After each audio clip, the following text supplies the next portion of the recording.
बताओ ऑनलाइन वाले, voice and video clear है क्या?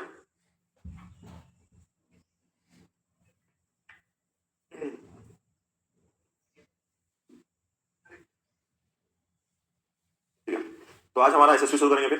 ठीक है, न्यूक्लियर कंप्लीट हुआ तुम्हारा, किसी को प्रॉब्लम हुआ तो मुझे पूछ सकते हो। ठीक है, और जैसे न्यूक्लियर में हम थ्योरी बेसिस में लिखते हुए पढ़ रहे थे, वैसे ही चलेंगे ना कि नोट्स नहीं चाहिए? बताओ, नोट्स लिखते हुए चलेंगे ना? ठीक है फिर। और लेक्चर नंबर मैं डेट नहीं लिख रहा हूँ, नंबर दे रहा हूँ एंड उसमें टॉपिक मेंशन रहता है। ठीक है, उस क्लास के मतलब स्टार्टिंग का टॉपिक जो रहेगा वो तुम्हारे लेक्चर के साइड में लिखा हुआ मिलेगा। तो जो जिस टॉपिक का चाहिए तुम उसे ढूंढ के जा सकते हो। ठीक है, जैसे कि अगर एक क्लास में हमने जैसे कि आज बेसिक इंट्रोडक्शन से, ठीक है, क्रिस्टल आर्टिस्ट में लिखा है जो सिंपल चीजों पे पढ़े हैं, लेकिन इसके अंदर तुम्हें कहीं पे डाउट हुआ, जैसे कि बीच में आ गया सपोज जो 2D ब्राविस लैटिस होता है। ठीक है, तो नोट्स में कहाँ पे लेक्चर में मिल तुम ढूंढ पाओगी नहीं, कौन से लेक्चर में होगा। तुम नोट देखोगे कौन से टॉपिक के बीच में वो टॉपिक है, और लेक्चर में तुम्हारा लिखा होगा L1 के साइड में लिखा होगा कौन सा टॉपिक, इनिशियल टॉपिक तुम्हारा कौन सा है। समझ में आया? मैं डेट मेंशन नहीं कर रहा हूँ यहाँ पे, मेरा नाम मतलब L1 लिखा होगा और आज का टॉपिक होगा, देन लेक्चर 2 होगा, देन दूसरे क्लास का इनिशियल टॉपिक रहेगा। ठीक है, तो नोट देख के तुम्हें पता लगाना होगा कौन से टॉपिक में डाउट है, उसमें जाके तुम रिकॉर्ड देख सकते हो। ठीक है, तुम लोगों को पता होगा, लेकिन अभी आज 2 बैच नया ज्वाइन हुए ना इसमें, कौन से 15 सितंबर वाले और स्टेट वाले। ठीक है,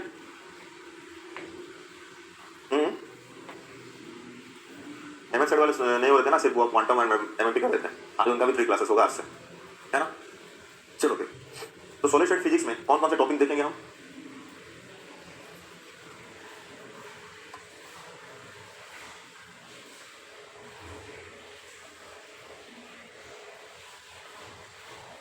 लिख सकते हो। चलो, तो पहला टॉपिक हमारा क्या रहता है? बेसिक क्रिस्टल स्ट्रक्चर बोल सकते हो, क्रिस्टलोग्राफी बोल सकते हो, क्रिस्टल लैटिस भी बोल सकते हो। ठीक है, फर्स्ट हमारा होगा बेसिक क्रिस्टल स्ट्रक्चर। ठीक है, सेकंड, देखो मैं यहाँ पे टॉपिक लिख रहा हूँ, लेकिन पढ़ाने के टाइम ऑर्डर अलग हो सकता है। ठीक है, अभी पहले हम रैंडमली टॉपिक लिख रहे हैं, कौन कौन से टॉपिक हम कवर करेंगे, लेकिन तुम्हारे नोट्स में क्या होगा, जैसे मतलब तुम्हारे अकॉर्डिंग जो ऑर्डर सही रहेगा उसके अकॉर्डिंग मैं पढ़ाते जाऊंगा। ठीक है, next, diffraction,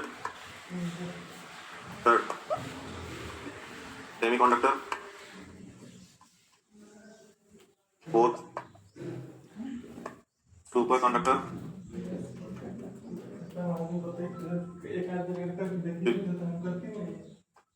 bond formation, solid, हाँ free electron theory,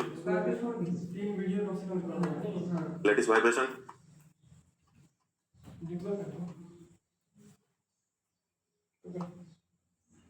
heat capacity, नाइट मैग्नेटिक प्रॉपर्टीज। ठीक है, और ऑल सेट लिखो, ये पहले लिखो, फिर नेक्स्ट पेज में चलेंगे।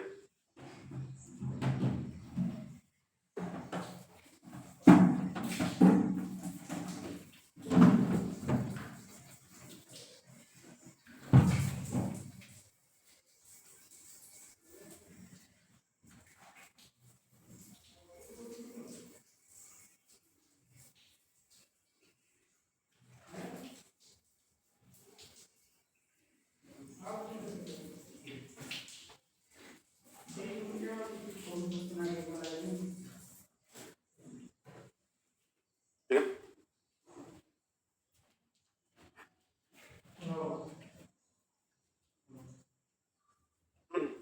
हो गया।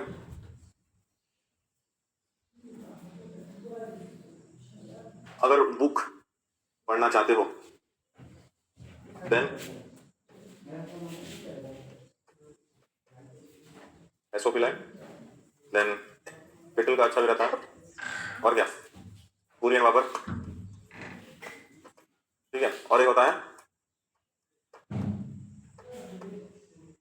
ठीक है, एसोफिलाइन फॉलो करना, बाकी थोड़ा डिफिकल्ट लगेगा। एसोफिलाइन अच्छा रहता है। ठीक है, हालांकि तुम्हारे नोट्स खत्म नहीं होगा रिवीजन के लिए, बुक में क्या नहीं जाओगे। इन फ्यूचर अगर कॉलेज मैटर में तुम जाओ, पीएचडी वगैरह करो कि एशिया प्रोफेसर हो जाओ, तब इसको फॉलो कर सकते हो। ठीक है, एसोफिलाइन कुरियन वापर इंडियन वापर है, तो उनका थोड़ा लैंग्वेज में समझ में आएगा अच्छे से। ठीक है, चलो, और मार्किंग देखे तो यही में लिख देते हैं, तुम्हारा PIFR एंड गेस्ट में आसपास 7 to 12 मार्क आता है, ठीक है, ये क्वेश्चन नहीं मार्क है। और नेट और गेट का अप्रोक्स 15 to 25 मान लो, ठीक है, ये एवरेज है। हाँ, कन्फर्म ऐसा नहीं है, कभी कभी 1-2 क्वेश्चन भी देते हैं, तो मोस्ट ऑफ द टाइम ये रेंज फॉलो करेंगे। Sir you use all feature of smart board, हाँ जितना पता है तो यूज करूंगा ही, बाकी देखना पड़ेगा। फिर लिखो, फिर शुरू करेंगे। नहीं समझा मैं?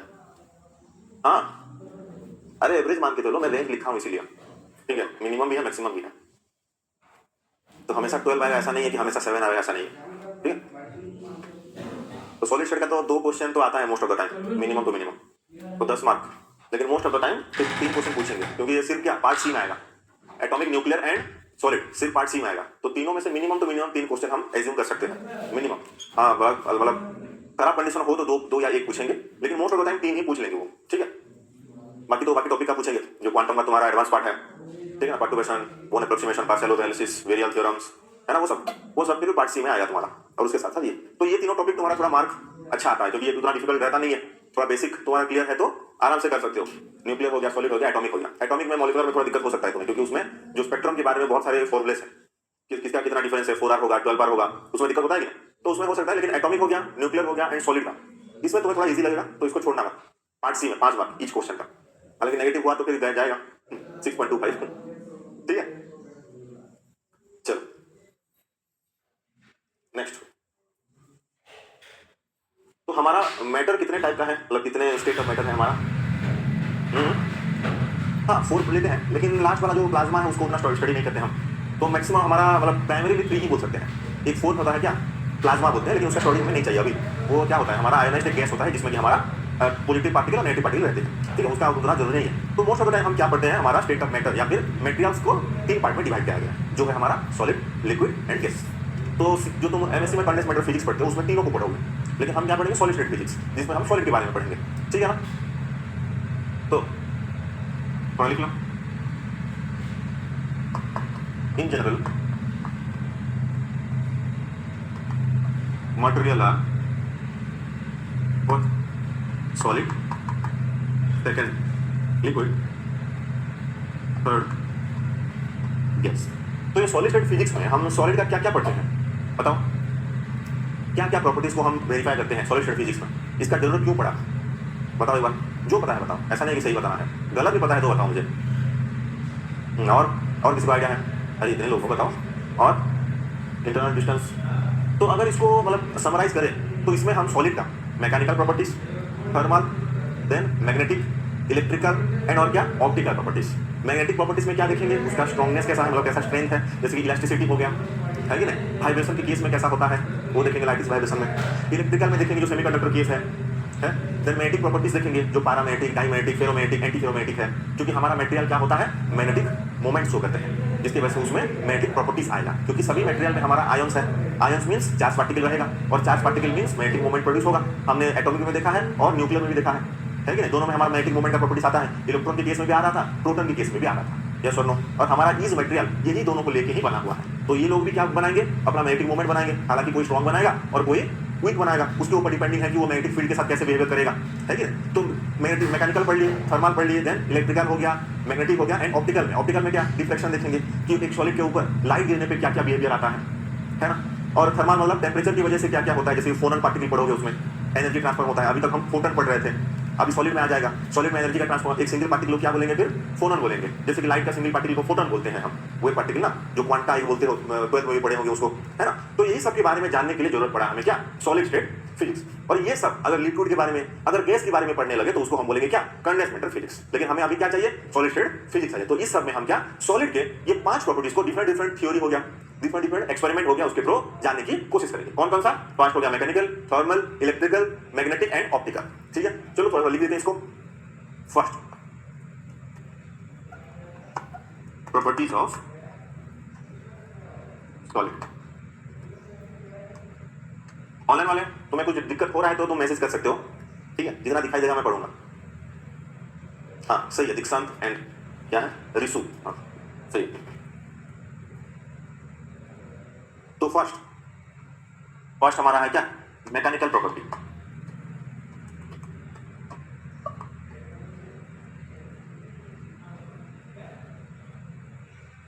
इसमें क्या होगा हमारा, strongness of solid and elasticity, ये अबाउट हम स्टडी करेंगे। नेक्स्ट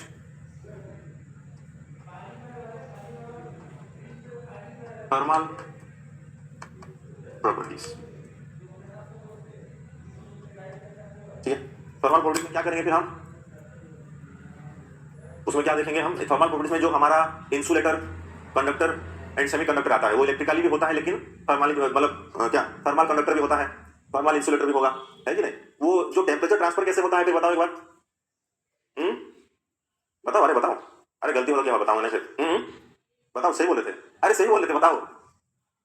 नहीं मैं बोल रहा हूँ, देखो एक आयरन रॉड है, यहाँ पे हम गर्म कर रहे हैं तो उस तरफ कैसे जाता है, वाइब्रेशन की वजह से, समझ में आया। इस पार्टिकल से एक पार्टिकल से क्या होगा, उसको एनर्जी मिलेगा, एनर्जी की वजह से हीट क्रिएट होगा, उससे फिर नेक्स्ट पार्टिकल, ऐसे ऐसे करके क्या होगा जाएगा, समझ में आएगा, ठीक है।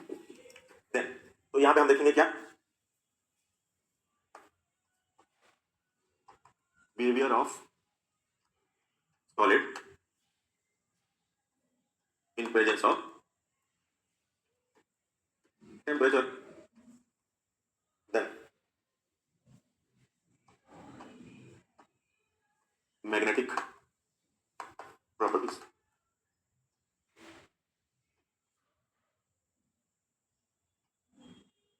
स्टडी ऑफ डिफरेंट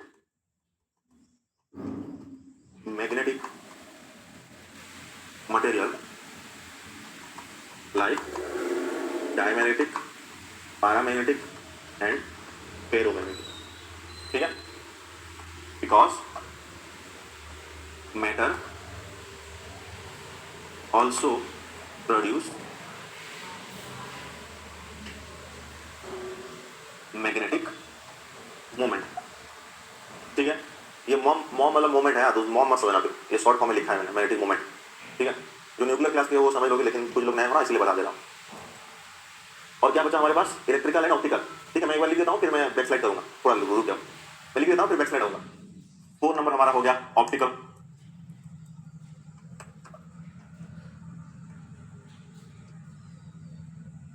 ऑप्टिकल में हम क्या देखेंगे,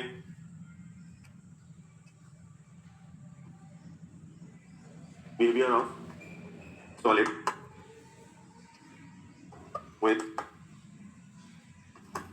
इंसिडेंट ऑफ लाइट और एमिशन ऑफ लाइट में लास्ट ऑफ हमारा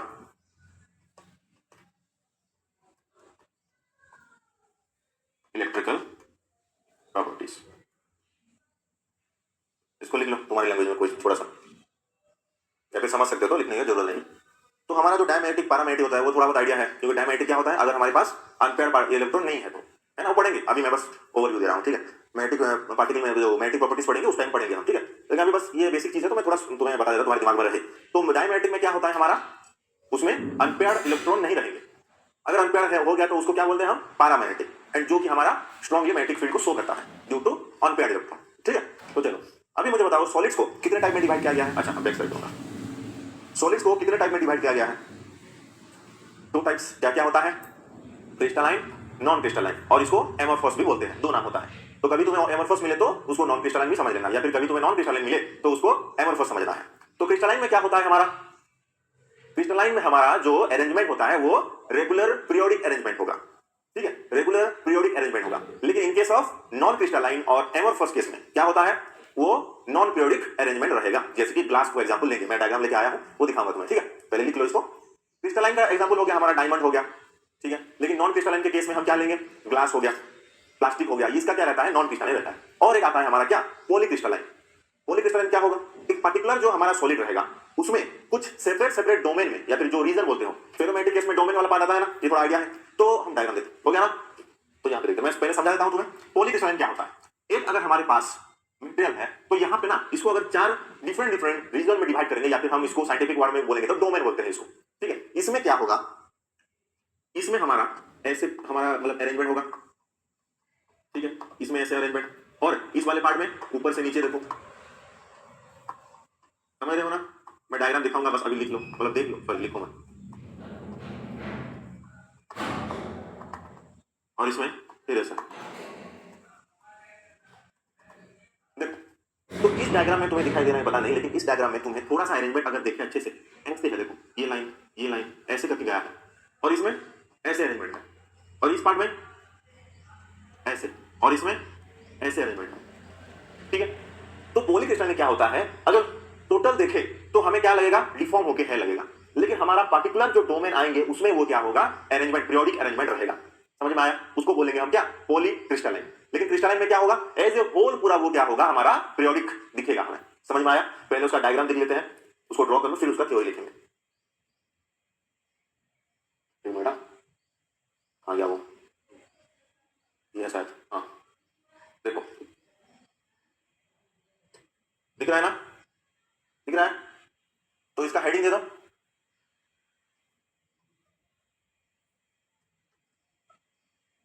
टाइप्स ऑफ सॉलिड, ठीक है। तो क्रिस्टलाइन में देखो कैसे पूरा अरेंजमेंट में है। नॉन क्रिस्टलाइन में कुछ कोई अरेंजमेंट हमें मिल रहा है क्या, नहीं मिल रहा है ना। पॉलीक्रिस्टलाइन में अगर मैं इसका डोमेन बनाऊं, जैसे कि इस पार्ट में देखो, इस पार्ट में देखो अरेंजमेंट में है, ऐसे 2 लाइन देखो, ये पीरियोडिक में दिख रहा है एक छोटा सा पार्ट में, और नेक्स्ट इस पार्ट में देखो, देखो ऐसे ऐसे ऐसे हो गया, अरेंजमेंट में है पूरा। एंड ये ऊपर वाले में भी पीरियोडिक अरेंजमेंट में है।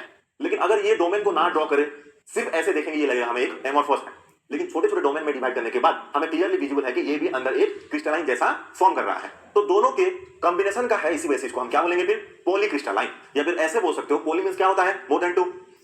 तो इसमें क्या क्रिस्टलाइन नेचर मोर देन 2 है, इसी वजह से हम क्या बोलते हैं इसको, पॉलीक्रिस्टलाइन। समझ में आया, तुम्हारे अकॉर्डिंग जो भी बोलते हो, ठीक है। डायग्राम पे ड्रॉ करो, फिर लिखेंगे इसको। डायग्राम पहले ड्रॉ करो।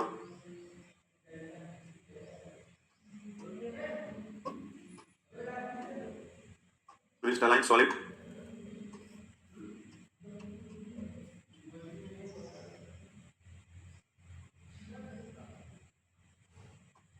the solid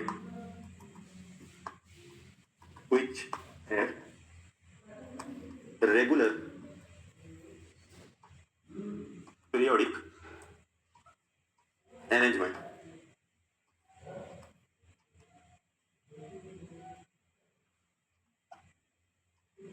ठीक है। इसका एग्जांपल ले लो, डायमंड और क्वार्ट्ज, या फिर कैसा स्पेलिंग लिखते हैं इसका पता है, चलो क्वार्ट्ज मत लिखो, NaCl भी NaCl लिख देते हैं, NaCl भी होता है, ठीक है। डायग्राम ड्रॉ करे ना, मतलब रफ ड्रॉ कर लो, इतना लंबा मत करो, 3-4 लाइन में दिखा के तुम कर सकते हो, ठीक है।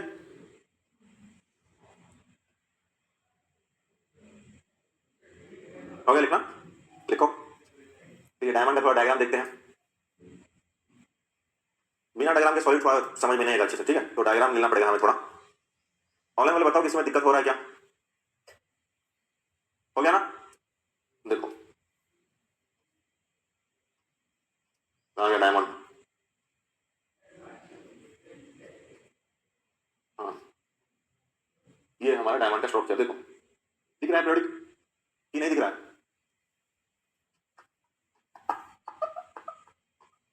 ठीक है। चाहो तो ड्रॉ कर सकते हो, या फिर गेम छोड़ लो, बाद में ड्रॉ कर सकते हो, ठीक है। चलो नेक्स्ट हमारा क्या था, नॉन क्रिस्टलाइन और एमोर्फस।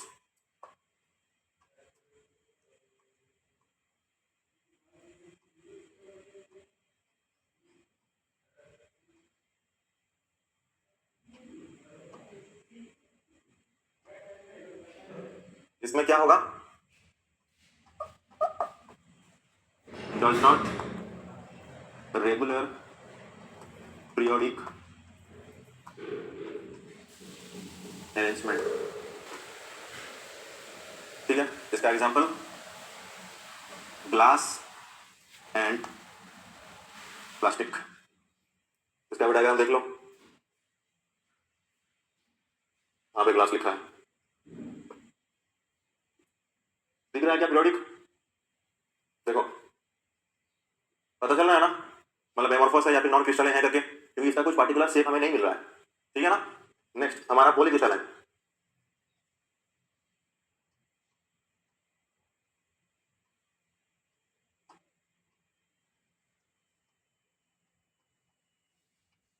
देन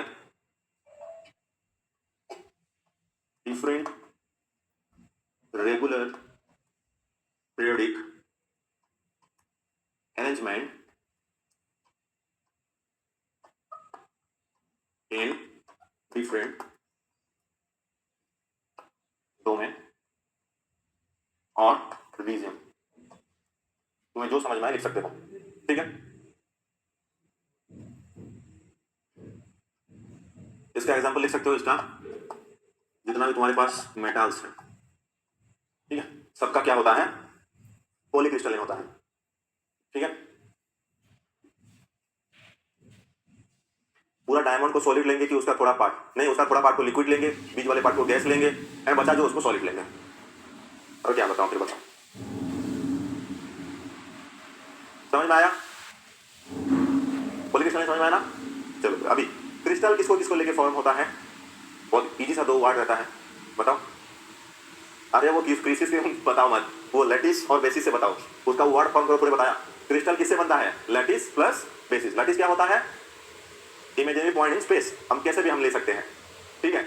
और बेसिस क्या होता है, एटम्स या फिर मॉलिक्यूल्स को अगर उस प्लेस में बिठा लेंगे तो वो हो जाएगा हमारा बेसिस, और मिलके बनते हैं दोनों क्या, हमारा क्रिस्टल। जैसे कि अगर मैं सिंपल लैंग्वेज में समझाऊं तो इस क्लासरूम में ये बेंच जो पड़ा है ये हो गया हमारा लैटिस, लेकिन इसमें जब तक तुम नहीं बैठोगे ये क्लासरूम नहीं कहलाएगा, स्टूडेंट रहेंगे तभी ना क्लासरूम होगा।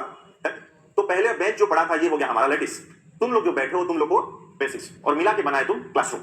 तो जैसे कि लैटिस और बेसिस को मिला के हमें मिला क्रिस्टलाइन, समझ में आया? तो lattice is nothing but the imaginary point, हम कहीं पे भी ले सकते हैं लैटिस को, ठीक है ना, क्योंकि वो इमेजिनरी है। जो हमारे पास 2D ब्रेविस लैटिस है, 3D ब्रेविस लैटिस है, उसका कुछ पर्टिकुलर सिस्टम ही है। जैसे कि 2D में 4 ब्रेविस लैटिस आता है, 3D में कितना आता है, 7 आता है, क्योंकि हम डिफरेंट अरेंजमेंट लेना पड़ता है, हमें डिफरेंट अरेंजमेंट लेना पड़ता है, और उनके पास उतना ही ऑप्शन बचा क्रिस्टलाइन बनाने के लिए, नॉन क्रिस्टलाइन नहीं चाहिए हमें, ठीक है ना। क्रिस्टलाइन अरेंजमेंट अगर हम देखेंगे तो उनके पास इतने ही ऑप्शन बचा। अगर नॉन क्रिस्टलाइन बनाने जाएंगे इनफाइनाइट नंबर ऑफ पॉसिबिलिटी आएगा, समझ रहे हो कि नहीं? इसको हम अगर लैटिस पॉइंट लेके बेसिस हम इसको डालेंगे तो नॉन क्रिस्टलाइन तो इनफाइनाइट नंबर ऑफ ऑप्शन आएगा ना, लेकिन क्रिस्टलाइन के लिए कुछ पर्टिकुलर ऑप्शन बनेगा हमारे पास, उसके बाद क्या रिपीटेशन आएगा या फिर किसी पर्टिकुलर के अंदर इंक्लूड कर लेंगे, समझ में आया? जैसे कि तुम्हारे एमएससी के अंदर साइंस वाले आते हो, आर्ट्स वाले आते हो एंड कॉमर्स भी आते हो, एमएससी में मास्टर्स के अंदर, ठीक है। तो उसी तरीके से क्रिस्टलाइन के अंदर आएंगे फिर 2D Brevis lattice and 3D Brevis lattice. 2D में फिर 2D वाला 4 सिस्टम एंड 3D में 3D वाला 7 सिस्टम, समझ में आया?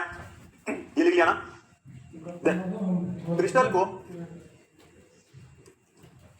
क्रिस्टल को हम किससे बनाते हैं, लैटिस प्लस बेसिस, ठीक है,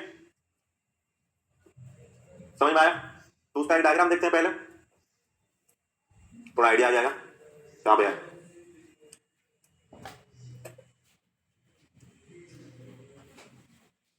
दिख रहा है क्या, ये हमारा लैटिस पॉइंट है, जो हमारे पास एक इमेजिनरी पॉइंट है, ये हमारे पास एक बेसिस है। सिंगल होता तो क्या बोलते हैं उसको, मोनो एटॉमिक, डबल है तो डाई एटॉमिक, एंड उससे ज्यादा है तो पॉली एटॉमिक, ठीक है। यहाँ पे 2 है तो इसको एटॉम नहीं बोल सकते, मॉलिक्यूल बोलेंगे, है कि नहीं? तो इसको लेके क्या करेंगे, इस प्लेस में ये जो बेंच पड़ा हुआ है बैठने के लिए, ये स्टूडेंट गया एडमिशन लेके यहाँ पे बैठने लगा, फिलअप होने के बाद हमारा क्रिस्टल स्ट्रक्चर बन गया, समझ में आया?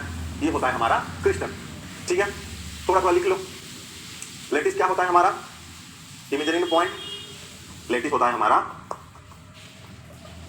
इमेजिनरी पॉइंट इन स्पेस, ठीक है।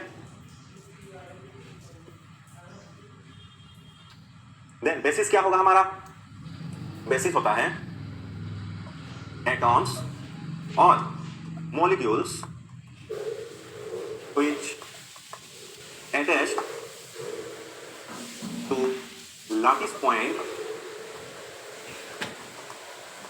and form crystal. ठीक है, समझ में आया? थोड़ा लिख लो। Imaginary point in the space तुम कैसे भी लिख सकते हो, ले सकते हो इमेजिनरी पॉइंट को। Then if basis has one atom then monoatomic।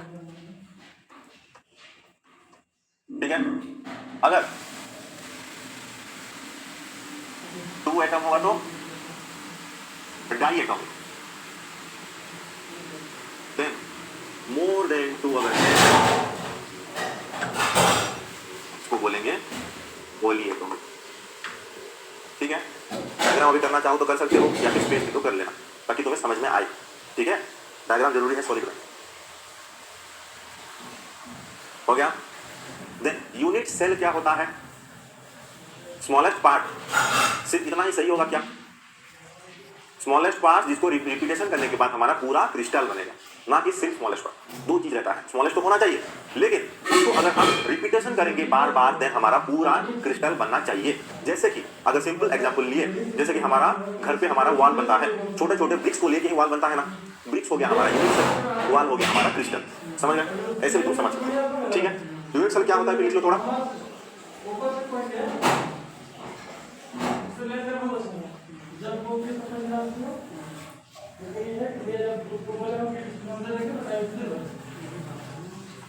The smallest part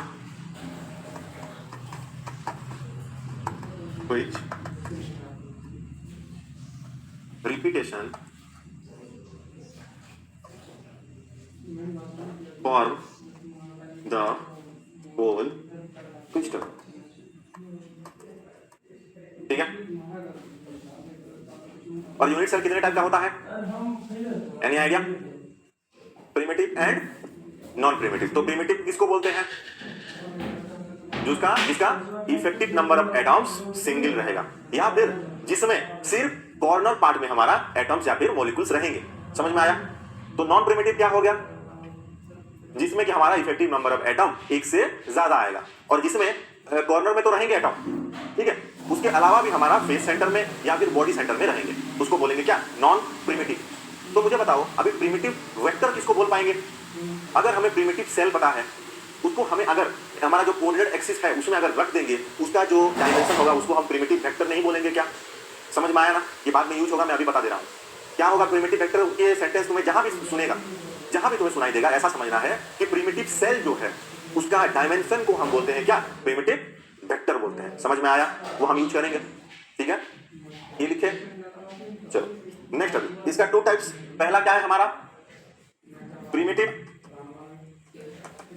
and second one is non primitive. Primitive का कंडीशन क्या है? प्रिमिटिव का condition effective number of atoms 1 और हमारा कॉर्नर में ही सिर्फ एटम होना चाहिए। ठीक है, इफेक्टिव नंबर ऑफ एटम 1 होगा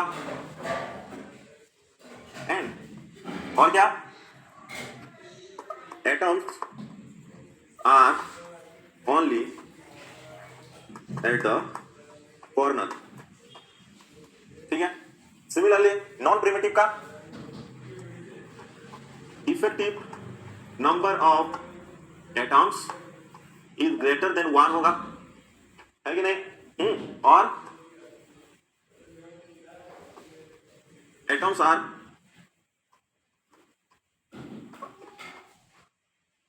प्रेजेंट, और मैंने लिखा other part along with corner। ठीक है, देन यूनिट सेल में एक चीज लिख लो ताकि तुम्हें दिमाग में आए, ब्रिक्स एंड वॉल करके। ठीक है, ब्रिक्स एंड वॉल करके मेंशन कर लो थोड़ा, ताकि डेफिनेशन से तुम्हें समझ में ना आए तो ये शॉर्ट फॉर्म भी लिख सकते हो। ठीक है, हो गया? तो अभी सिंपल क्यूबिक का इफेक्टिव नंबर ऑफ एटम्स क्या होता है? तो इट मीन सिंपल क्यूबिक क्या है? हमारा प्रिमिटिव यूनिट सेल है। और बीसीसी बॉडी सेंटर क्यूबिक, वो क्या आता है, 2 इफेक्टिव नंबर्स ऑफ एटम होते हैं। इट मींस वो क्या हो गया हमारा non primitive unit cell. Face centre cubic उसमें 4, एक हो गया, मतलब क्या, एक हो गया हमारा कॉर्नर के लिए, 3 आता है हमारा फेस सेंटर के लिए, तो उसमें क्या हो गया हमारा नॉन प्रिमिटिव यूनिट सेल। और एक आता है हमारा एंड और base centre cubic. Base centre cubic means क्या है, ऑपोजिट साइड में रहेगा सिर्फ, मतलब अप और डाउन में, तो उसका कितना होगा, इट मींस वो भी हमारा क्या है नॉन प्रिमिटिव आएगा। ठीक है, तो उसका डायग्राम कर लेते हैं। चलो तुम लोग पेन से करो, मेरे पास मेरा हथियार है। ठीक है,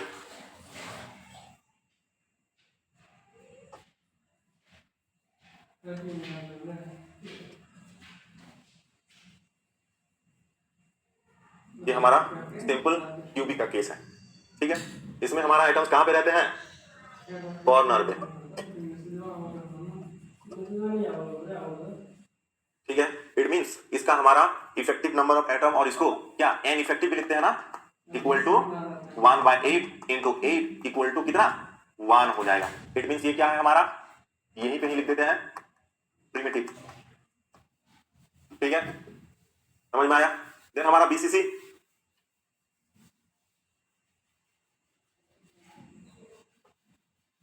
बीसीसी में कहां रहता है, बॉडी सेंटर में एक रहेगा, कॉर्नर में तो रहेगा, उसके साथ साथ हमारा बॉडी सेंटर में भी रहेगा। बॉडी सेंटर को हम कोई दूसरे कलर से शो करवाते हैं। ठीक है, तो इसका हमारा एन इफेक्टिव कितना हो जाएगा, 1/8 इंटू 8 प्लस 1, इट मीन्स 2 आ जाएगा, है ना।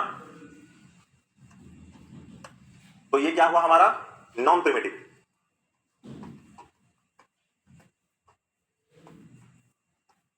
सिमिलर केस एफसीसी का क्या होगा फिर,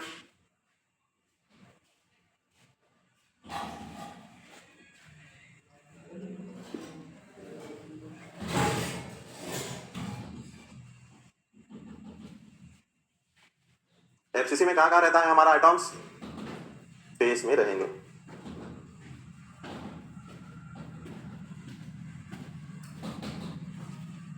ठीक है, इसका हमारा कितना हो जाएगा फिर, एन इफेक्टिव हो जाएगा 1/8 इंटू 8 प्लस फेस का कितना होता है 1/2 इंटू 6 इक्वल टू कितना हुआ 4, जो कि अगेन हमारा हो जाएगा क्या नॉन प्रिमिटिव।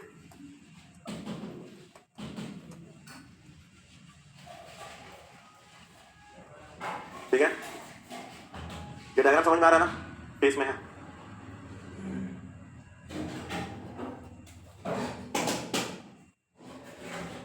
हो गया,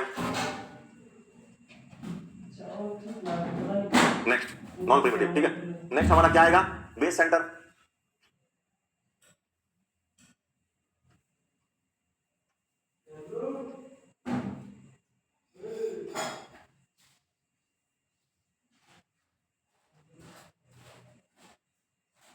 इसमें कहां रहेंगे, कॉर्नर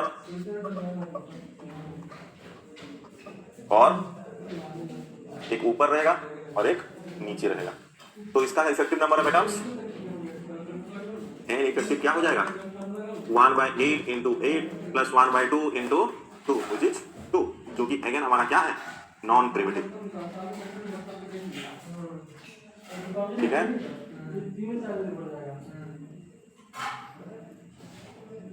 इसको क्या बोलते हैं बेस सेंटर, या फिर एंड सेंटर भी बोल सकते हो, एंड और बेस सेंटर क्यूबिक। ठीक है, लिखो।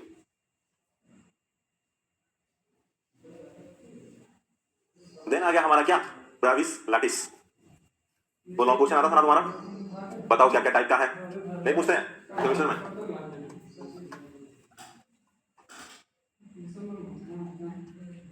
ब्राविस लैटिस, इसमें भी हमारा क्या 2 डायग्राम होगा, 2 डायमेंशनल होगा और एक 3 डायमेंशनल होगा। 2 डायमेंशनल में क्या क्या होता है, स्क्वायर, रेक्टेंगुलर, ऑब्लिक और एक हेक्सागोनल। लेकिन हमारा वो तो क्रिस्टल सिस्टम है, लैटिस क्या होता है हमारा उसमें 5 होगा।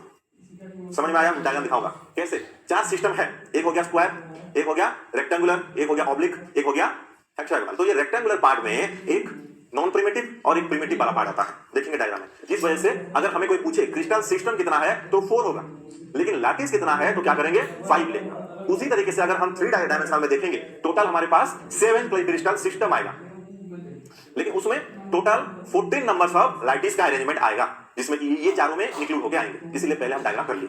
किसी में सिंपल क्यूबिक स्ट्रिप रहेगा, किसी में simple cubic body centre face centre रहेगा, किसी में चारों रहेगा।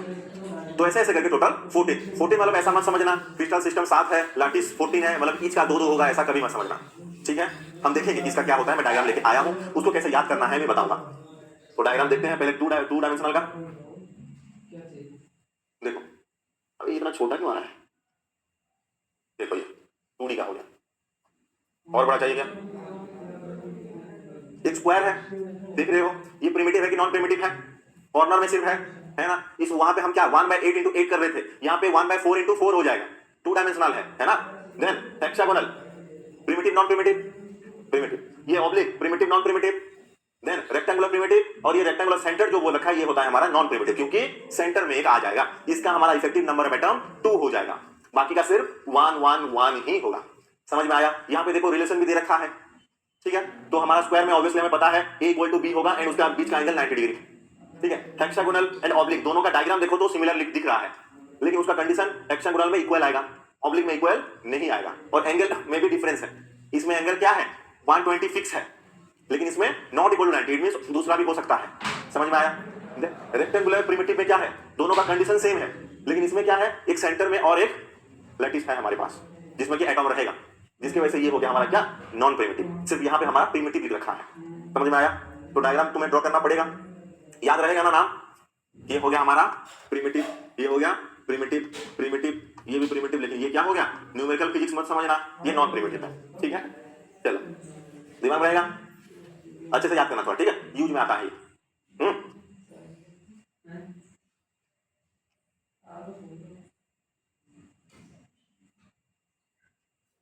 ये डायग्राम जैसे है वैसा ही याद रखने का कोशिश करो।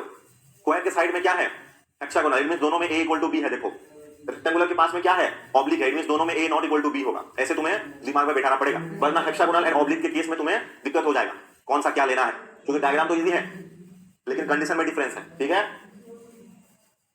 या फिर हेक्सागोन के लिए तुम बेंजीन को भी याद कर सकते हो, जो दर्द देता था 12th में ऑर्गेनिक पढ़ते टाइम, है ना, plus I effect minus I effect, पूछो मत, हो रहा था मेरा हाथ, ठीक है। ऑनलाइन में तुम्हें दिख रहा है क्या डायग्राम, बताओ एक बार कि नहीं दिख रहा है? ऑनलाइन में बताओ दिख रहा है ना क्लियरली? तो इसमें हम एक चीज मेंशन कर लेते हैं, हमारा 4 क्रिस्टल सिस्टम रहेगा, ठीक है, लेकिन 5 लैटिस अरेंजमेंट होगा, ठीक है। लिख लो इसको,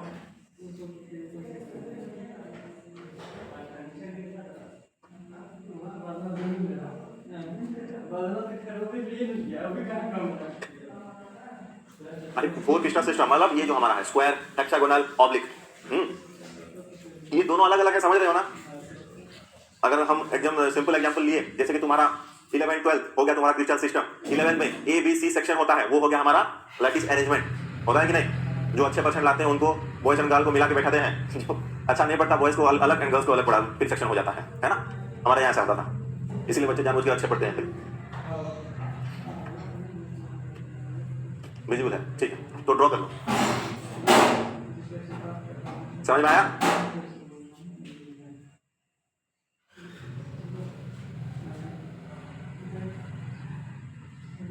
देन जाएंगे हम किसमें 3 डायमेंशनल में,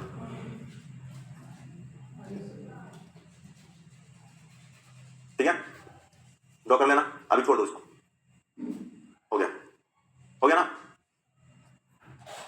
ठीक है। देखो अभी 3 डायमेंशनल का देखते हैं, ड्रॉ कर लेना, बाद में ड्रॉ कर लेना उसको। आ गया, नहीं लिखा क्या मैंने?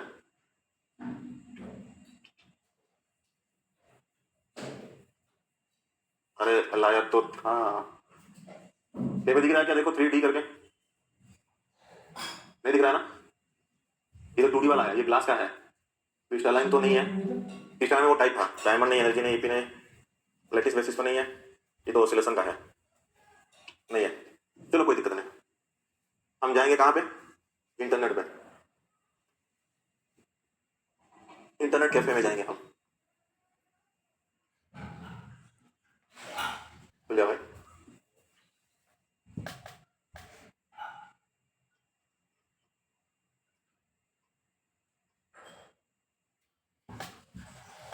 रेडी आ रही है पैटर्न में क्या?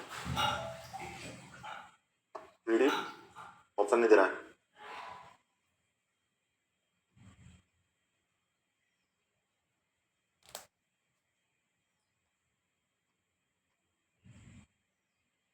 कौन सा अच्छा लग रहा है?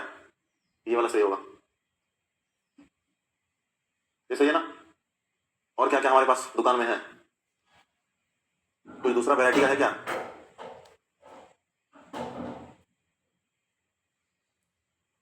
ये वाला ना, हाँ हाँ, ये वाला मैंने लेके आया था, ये भी सही है। ये लेकिन कितना लोड होगा वो पता नहीं सकता था। कॉपी, चलो पहले इसका स्क्रीनशॉट ले लेते हैं। लॉन्ग प्रेस, कॉपी इमेज, नहीं आया तो यहाँ पे पेस्ट का ऑप्शन कैसे आएगा? छोड़ो, हमें यहाँ पे महारथी का नानी है, यहीं से ही ले लेते हैं उधार।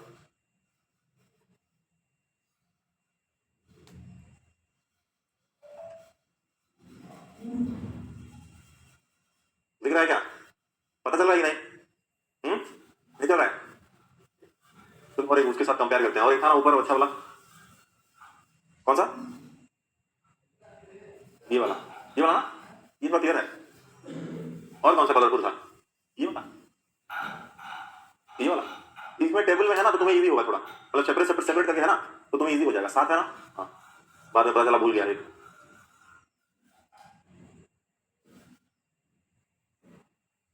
चलो देखो, तुम्हारे पास दो ऑप्शन है, तुम्हारी मर्जी, क्या लेना है? क्या है? वो ऊपर कट गया, इससे देख लेना फिर, ठीक है? ऊपर से इसमें कट गया है, इससे देख लेना। और क्या फिर थोड़ा में क्लियर है शायद इससे, लेकिन इसमें वो साइड वाला ज्यादा छोटा दे रखा है ना, ये सिलेक्ट भी नहीं हो रहा है क्या?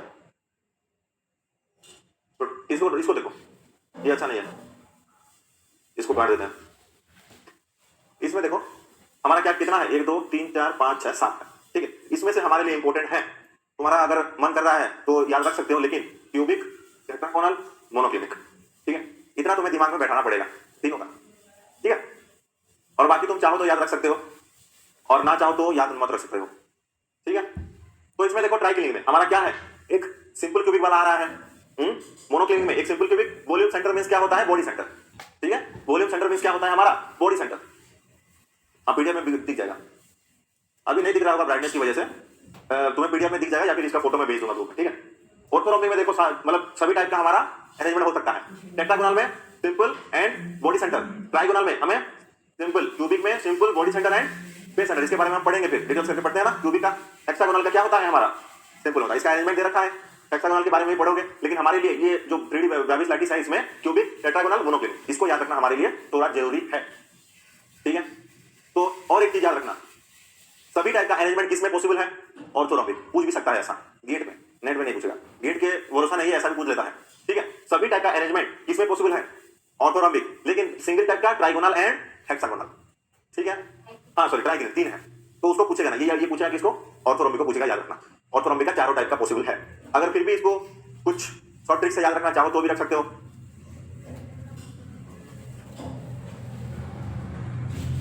The out the most outstanding teacher is क्या? सी पर क्रिस्टल, ऐसे भी याद रख सकते हो, ठीक है? तुम्हारी मर्जी, या फिर तुम खुद बनाओ तो भी अच्छा है, ठीक है? मैं तुम्हें बस सजेशन दे दिया, बाकी तुम्हारी मर्जी। इसका सबका capital letter T, triclinic, monoclinic, orthorhombic, tetragonal, trigonal, cubic, hexagonal. तुम कंफ्यूज हो रहे हो टी और टी में, तो एम क्या है हमारा? मोनोक्लिनिक, उसके पहले ट्राइक्लिनिक आएगा, ठीक है? Triclinic, monoclinic, orthorhombic, tetragonal, trigonal, cubic and hexagonal. हमारे लिए यूजफुल कौन कौन सा है? यूजफुल मींस हमारे अभी नेट के हिसाब से क्रिस्टल इंपॉर्टेंट है, टेट्रागोनल और एक मोनोक्लिनिक, मोस्ट टीचर क्रिस्टल, ये इतना इंपॉर्टेंट है, ठीक है। तो ये वर्डिंग से तुम याद रख सकते हो, बाकी तुम्हारी मर्जी, ठीक है। लिख लो। इसका ये साइड इंपॉर्टेंट है, ठीक है। ये वाला जो हिस्सा है ये हमारे लिए थोड़ा इंपॉर्टेंट है, इसके रिगार्डिंग हमें सब कुछ यूज करना आना चाहिए। तो मैं इसमें क्या पूछेगा, दूसरे जो रेसिप्रोकल लैटिस रेसिप्रोकल उसको पढ़ेंगे, अगर आइडिया नहीं तो हम बताएंगे, मैं बताऊंगा, लेकिन उसमें ये पूछेगा कि हमें तीनों साइड चाहिए होगा, या फिर जैसे कि हम वॉल्यूम निकालने जाएंगे। तो इसमें क्या है, हमारा A1 = A2 पर A3 सेम नहीं है। तो अगर हमारे पास बोल रखा है 4 ऑप्शन हमारे पास है, कौन सा स्ट्रक्चर टेट्रागोनल जैसा है, तो ये साइड देके हम पता लगा सकते हैं कि नहीं, या फिर एंगल देके भी पता लगा सकते हैं, ठीक है ना। या फिर क्यूबिक पे देखो इक्वल है, तीनों इक्वल है, और मोनोक्लिनिक में तीनों ऑन इक्वल है। ये जानबूझ के देखो अरेंजमेंट में दे रखा है, तीनों ऑन इक्वल, यहाँ पे एंगल भी ऑन इक्वल है। पहले देन आया साइड भी ऑन इक्वल था, लेकिन एंगल अभी एक इक्वल आया। देन अभी क्या आया, फिर वही साइड हमारा ऑन इक्वल है, लेकिन तीनों एंगल इक्वल हो गया। अभी एक साइड ऑन इक्वल हुआ और एंगल सब सेम है। देन अभी यहाँ पे एक था, अभी सब इक्वल हो गया, सब इक्वल हो गया। अभी लास्ट वाला सिर्फ हेक्सागोनल को अलग करके रखा। तो ये भी जानबूझ के टेबल में तुम्हें सीरियली दे रखा है। तो ये सब अरेंजमेंट कहाँ से मिला, ये साइड के जो प्रोबेबिलिटी है, कैसे कैसे कॉम्बिनेशन ले सकते हैं साइड को, या फिर वो एंगल को कैसे कैसे ले सकते हैं, उससे ये सब निकाल के मिला है हमें। समझ में आया, ठीक है। तो चलो आज इतना रखते हैं, कल फिर से simple cubic, body centre cubic and क्या फेस सेंटर क्यूबिक, उसके बारे में थोड़ा जांच पड़ताल करेंगे, ठीक है।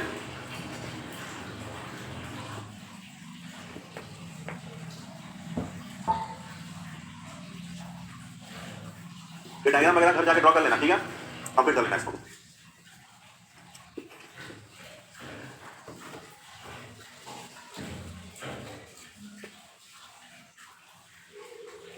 सेप्टेम्बर एंड सेट के बीच समझ में आया ना आज का।